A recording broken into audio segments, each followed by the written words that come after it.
Bonjour à tous pour ce 19e épisode déjà de ces films que vous ne verrez jamais, l'émission qui continue de creuser les projets inaboutis dans l'univers merveilleux du cinéma. Et oui, après 130 ans d'existence, le cinéma nous aura pondu des classiques, mais également des œuvres qui avaient le potentiel pour en devenir si le destin en avait décidé autrement. Cependant, la sélection du jour est un petit peu à part car malgré leur annulation, ces projets ont laissé un certain héritage filmique. Je m'explique, ces films ont dans une certaine mesure existé, mais sous une autre forme et où certaines idées ont été gardées, vous allez comprendre. Au programme aujourd'hui, des dinosaures qui envahissent le monde par le réalisateur d'Edouard Romain d'Argent, une version rock'n'roll d'un roman controversé et un film Tortue Ninja très super-héros dans l'esprit. Vous êtes prêts? C'est parti pour ces films que vous ne verrez jamais, ou presque, épisode 19.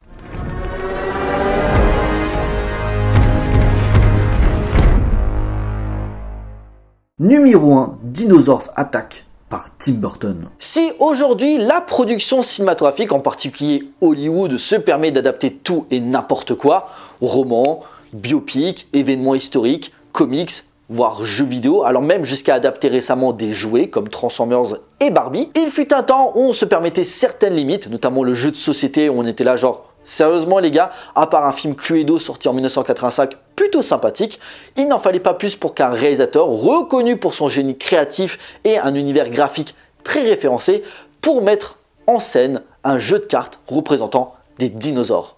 Hype sur 20. On le sait tous, à l'été 1993, Dieu créa les dinosaures, Dieu tua les dinosaures, Dieu créa Steven Spielberg, Steven Spielberg créa les dinosaures et ces derniers défoncent le box-office mondial. Et oui, l'impact de Jurassic Park est tel qu'il a mis en lumière l'intérêt du public pour ces créatures préhistoriques. Normal que d'autres veulent profiter de ce méga succès pour remettre à l'écran les lézards géants. Et ça tombe bien, à ce moment-là, Tim Burton, auréolé par les succès de Beetlejuice et de ses deux Batman, reçoit pour son anniversaire un cadeau de son scénariste Jonathan Games. En effet, ce dernier est tombé par hasard sur deux jeux de cartes au design pop, l'un étant titré Mars Attack et l'autre Dinosaurs Attack. Tim est conquis par l'idée de mettre en scène une invasion de dinosaures dans des grosses villes américaines. Créé en 1988 par la compagnie Topps, Dinosaurs Attack est donc une série de cartes collector contenant 55 cartes et 11 autocollants. À cette époque, bien avant la sortie de Jurassic Park, les dinosaures suscitaient déjà beaucoup d'intérêt.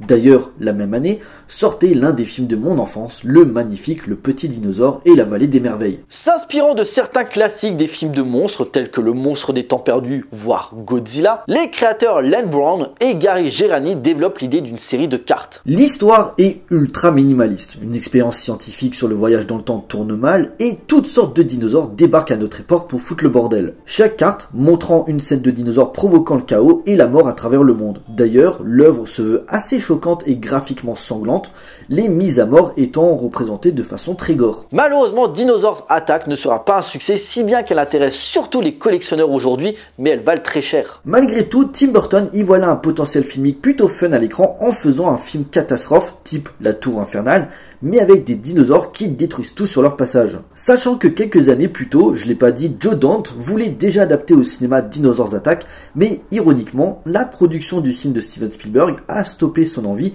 sachant qu'il ne serait pas en mesure de répondre aux attentes du public en termes de spectacle. Alors qu'il vient d'achever le tournage d'Ed Wood, le cinéaste tente de convaincre la Warner, qui possédait justement les droits de ce jeu de cartes, de financer le projet. Cependant, Dinosaurs Attack ne va finalement pas se faire et paradoxalement, comme dit précédemment, le projet de Joe Dante ne s'est pas fait à cause du premier Jurassic Park. Là, c'est pareil, la version de Tim Burton sera annulée à cause de sa suite, Jurassic Park, le monde perdu. Et là, vous devez vous dire, mais c'est quoi le problème? Les gens adorent les dinosaures, pourquoi vous avez annulé? Eh ben c'est simple, si vous avez vu le film, vous savez que dans sa dernière partie, Steven Spielberg réalise le fantasme de nombreux fans en foutant un T-Rex en pleine ville. Un concept trop similaire à Dinosaurs Attack, ce qui conduira Tim Burton à se rabattre sur l'autre jeu de cartes que Jonathan Games lui avait offert, Mars Attack. Mais un autre problème surviendra au même moment, Roland Emmerich préparant un film d'invasion extraterrestre, Independence Day. Pas assez pour le décourager, il ne renonce pas à ce projet en y proposant une comédie noire et cynique, très influencée par la science-fiction des années 50. Cependant, Le Monde Perdu et Independence Day vont littéralement exploser le box-office, là où Mars Attack va récolter que des miettes. Rapportant à peine 100 millions de dollars pour un budget presque équivalent, passer de dinosaures qui bouffent des gens de façon ultra sanglante à se moquer d'une invasion de martiens, son semi-échec lui aura donné tort.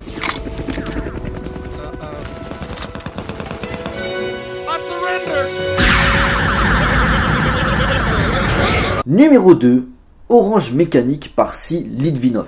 Bien avant que le grand Stanley Kubrick s'attelle à adapter le fameux roman controversé d'Anthony Burgess, c'est une toute autre production qui était prévue à la base de celle proposée par le réalisateur de 2001. Essayons d'imaginer un monde où Monsieur Kubrick n'aurait pas mis en scène les mésaventures du sociopathe Alex et sa bande de droogs, mais une version où ces derniers auraient été joués par ni plus ni moins que les Rolling Stones. En 1962, Mick Jagger, Brian Jones, Ian Stewart, Keith Richards, Dick Taylor et Mike Avory créent le groupe de rock The Rolling Stones, se voulant dans leur attitude l'exact opposé des Beatles qui dominaient le monde de la musique à cette époque. Ils font appel l'année suivante au manager Andrew Loog Oldham qui avait justement collaboré avec le groupe de John Lennon pour se présenter comme les nouveaux garçons terribles du rock and roll. En 1964, le groupe sort leur premier album sobrement intitulé The Rolling Stones.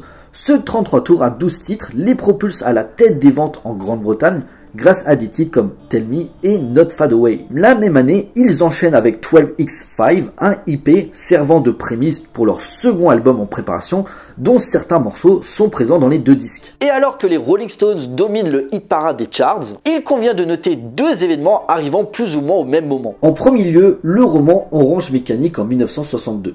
Écrit par Anthony Burgess, l'histoire se passe à Londres dans un futur proche où on suit le jeune Alex Delarge, un jeune délinquant qui, accompagné de sa bande de drugs, occupe leur vie dans un monde de violence et de sexe. Ne voulant plus d'Alex comme chef, il est, après le meurtre accidentel d'un riche proprio, trahi par ses camarades et envoyé en prison. Là-bas, pour une possible libération, il subit le traitement Ludovico, une thérapie par aversion retournant la brutalité des individus violents contre eux. Mais une fois libéré, il doit faire face à ses anciennes victimes pour le tourmenter à son tour. Une œuvre suscitant la controverse de par son sujet et ses thèmes se voyant interdits dans plusieurs pays. Et en deuxième lieu, pour jouer sur la concurrence, A Hard Day's Night en 1964, excusez mon accent. Titré 4 garçons dans le vent en français et réalisé par Richard Lester, le film est une comédie mettant en avant 3 jours dans la vie des Beatles qui déclenche une vague d'hystérie collective des fans partout où ils passent. Un carton en salle qui motive le groupe et le cinéaste à rempiler l'année suivante avec Help, sans oublier un projet fou d'une potentielle adaptation du Seigneur des Anneaux, déjà traité dans cette émission, confirmant l'idée que les Rolling Stones, s'ils veulent encore plus de succès, doivent se lancer dans le cinéma. Pour cela, Andrew Loog Oldham tente d'acquérir les droits cinématographiques du roman d'Anthony Burgess, sauf que, petit problème, les droits appartiennent déjà à quelqu'un, le producteur C. Litvinov. Cependant, en 1967, le photographe Michael Cooper, qui s'occupe des pochettes des albums des Rolling Stones, commence à bosser sur une adaptation du roman avec le scénariste Terry Southern, connu pour avoir écrit les scénarios du Kid de Cincinnati pour Norman Jewison, et surtout Dr. Folamour d'un certain Stanley Kubrick. Mais gros bug, le Lord Chamberlain, plus haute autorité britannique, juge le script trop violent pour être filmé, annulant de facto le projet. Mais si Litvinov conserve toutefois les droits et après quelques réécritures, il verrait bien Mick Jagger dans le rôle d'Alex et propose l'adaptation au cinéaste John Schlesinger à qui l'on doit Macadam Cowboy pour le mettre en scène. Ce qui ne suffira malheureusement pas à l'attirer sur le projet, mais malgré tout, si Litvinov ne va pas rester longtemps sans personne derrière la caméra, la suite appartient à l'histoire. C'est finalement Stanley Kubrick qui est choisi pour réaliser Orange Mécanique, mais exit les Rolling Stones, il choisit Malcolm McDowell qu'il a découvert dans If, où il jouait déjà un jeune turbulent. Sorti en 1971, le film suscite comme le livre la controverse, où sa diffusion sera interdite dans de nombreux pays, le cinéaste interdisant même sa projection jusqu'à sa mort en 1999. De son côté, Mick Jagger, malgré son éviction, se lancera quand même dans le cinéma avec en 1970 le biopic sur le criminel Ned Kelly de Tony Richardson, dont il aura le rôle principal, mais qui sera un gros gadin. Il aura un peu plus de réussite plus tard avec le drame musical Performance, où il jouera une ancienne star du rock, ultra excentrique et sur le déclin. J'aurais été vraiment curieux de voir ce que ça aurait pu donner en jeune Droogs, vouant un culte à l'ultra-violence et à Beethoven, sachant que le film de Stanley Kubrick sera nominé aux Oscars et aura clairement marqué l'histoire du cinéma.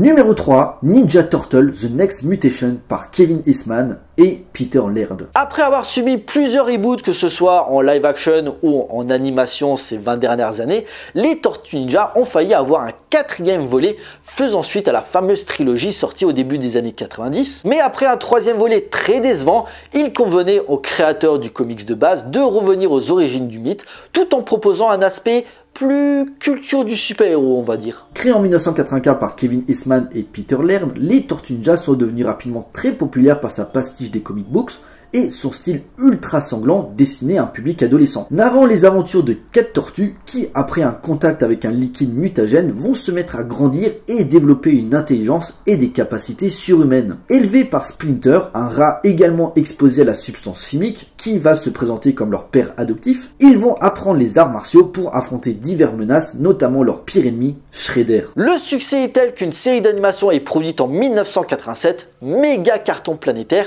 les motivant à poursuivre en voulant adapter le comics au cinéma. Sorti en 1990 et réalisé par Steve Barron, les Tortues Ninja sera un gros succès rapportant 200 millions de dollars à travers le monde pour un budget d'à peine 13 millions. Pas mal pour un film indépendant. Outre la fidélité à son matériau d'origine, la grosse réussite tient en la création d'animatroniques créés par le légendaire Jim Henson, ou encore la présence de spécialistes hongkongais pour les chorégraphies des combats assez impressionnants. Du coup, succès oblige, une suite est très rapidement dans les tuyaux. Moins d'1 an plus tard, les Tortues Ninja 2, les héros sont de retour, réalisés cette fois-ci par Michael Pressman.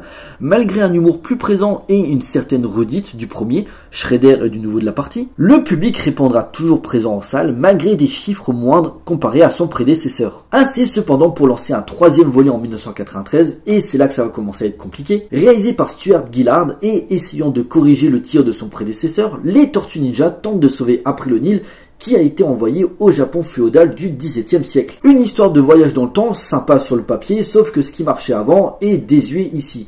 Les combats sont mauvais, l'humour est insupportable et les maquillages de Jim Henson n'étant plus là, on voit clairement la différence à l'écran. Et là, à part un beau travail sur les décors, on sent pas trop le budget alors qu'il est censé être le plus cher de la trilogie. Et le public ne s'y trompera pas parce que malgré sa première place lors de sa première semaine d'exploitation, ça va très vite s'essouffler pour avoir les chiffres les plus bas de la saga. Dès lors, les producteurs se posent la question si ça vaut le coup de continuer. Peut-être qu'un retour aux sources serait une bonne idée. Et ça tombe bien, Kevin Eastman et Peter Laird arrivent sur le projet du 4e opus, mais avec une refonte totale des Tortues Ninja. D'abord le look, ce qui n'est pas la première fois parce que dans le comics qui était en noir et blanc, les Tortues Ninja se différenciaient par leurs armes. C'est la série d'animation 1987 qui changera la donne, par exemple leur couleur. Le orange pour Michelangelo, le bleu pour Leonardo, le rouge pour Raffaello et le violet pour Donatello. Mais également leur donner des pouvoirs très référencés, d'où le titre Ninja Turtle The Next Mutation. En effet, Donatello devient télépathe et télékinésite, mais en contrepartie, il devient aveugle, citant Daredevil. Leonardo pouvait recouvrir son corps de métal, comme le mutant Colossus des X-Men. Michelangelo se fondrait dans la masse en prenant forme humaine, et Raffaello pouvait aussi se transformer, mais en Raptor, Jurassic Park était passé par là. Enfin, Splinter, comme Tortue Géniale de Dragon Ball, pouvait se changer en une version plus musclée. En plus de cela, ajoutez le retour de plusieurs personnages déjà présents dans les autres films, que ce soit April O'Neil et Casey Jones, mais la grosse nouveauté serait l'arrivée d'une 5e tortue nommée Kirby, une femme, une référence bien sûr à Jack Kirby, le créateur de nombreux comics Marvel. Clairement une vision plus ambitieuse et à une époque où les films de super-héros commencent petit à petit à avoir une grande place dans l'industrie cinématographique, ce choix sonne comme toute logique. Sauf que le studio trouve ses idées trop farfelues pour que le public puisse adhérer, surtout après la déception du 3e volet, et Ninja Turtle The Next Mutation tombe dans les fins fonds des égouts. Cependant, certaines idées vont rester pour la série Tortue Ninja la nouvelle génération en 1997, très mal reçue, elle ne durera qu'une saison d'ailleurs. Elle met en scène justement cette 5e tortue, idée évoquée pour le projet, nommée cette fois-ci Vénus, mais ça ne suffira pas pour maintenir l'intérêt devant la mauvaise réception des fans. On devra attendre une dizaine d'années pour revoir les Tortues Ninja sur grand écran avec en 2007 TMNT, faisant suite à la trilogie, mais citant également la série animée de 2003, le film étant en images de synthèse. Si le succès est modeste, il sera plutôt bien reçu par le public, retrouvant l'esprit de l'œuvre de base. Pour une adaptation live, il faudra attendre 2014 et 2016 avec 2 nouveaux films produits par Platinum Dunes, la boîte de Michael Bay, qui, si le succès est au rendez-vous, sera très mal reçu dans l'ensemble. La faute à un surplus d'effets spéciaux, le design des tortues, on dirait des gros catcheurs, et un casting très discutable. Enfin, un énième reboot sort en 2023, Ninja Turtle Teenage Years, produit par Seth Rogen et Evan Goldberg,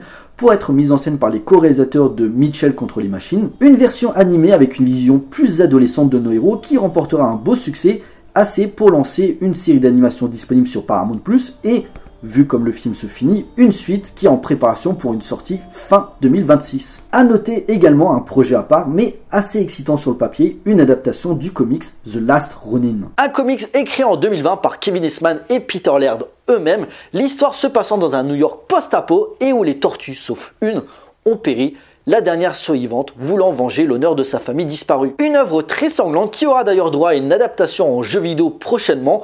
La version ciné quant à elle devrait être classée R, ce qui en ferait le film le plus violent de la franchise. Bref, alors qu'elle vient à peine récemment de fêter ses 40 ans d'existence, les Tortues Ninja sur grand écran, c'est pas prêt de s'arrêter. Kawabanga.